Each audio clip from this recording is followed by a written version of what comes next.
चाल है तुहाडा सब दा? उम्मीद है सब ठीक ठाक होवोगे।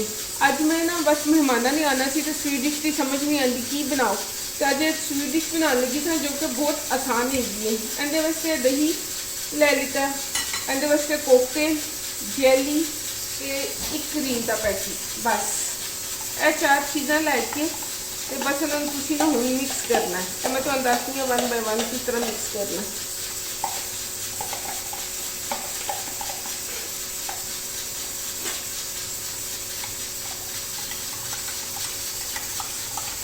देखो दही कढ़ लेता है, दही के मैं क्रीम का पैकेट पा देवांगी। क्रीम का पैकेट चला गया।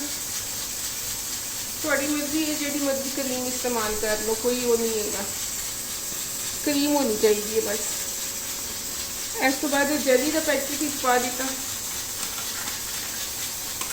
तो बस हम तुसीं इन्हूं अच्छी तरह मिक्स कर लो।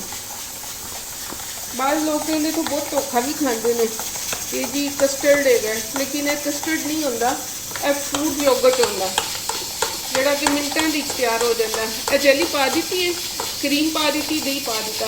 अगर तुसीं समझो कि दही थोड़ा खट्टा है तो इहदे जां तुसीं 2 चम्मच कंडेंस मिल्क पा सकते हो तो जां तुसीं चीनी पा सकते हो, यह तुहाडी अपनी मर्जी है। जिहड़े तुहानूं छोटे छोटे आ रहे हैं नज़र जरे, इन्हां सारिਆਂ ਨੂੰ ना तुसीं अच्छी तरह मिक्स कर लेना।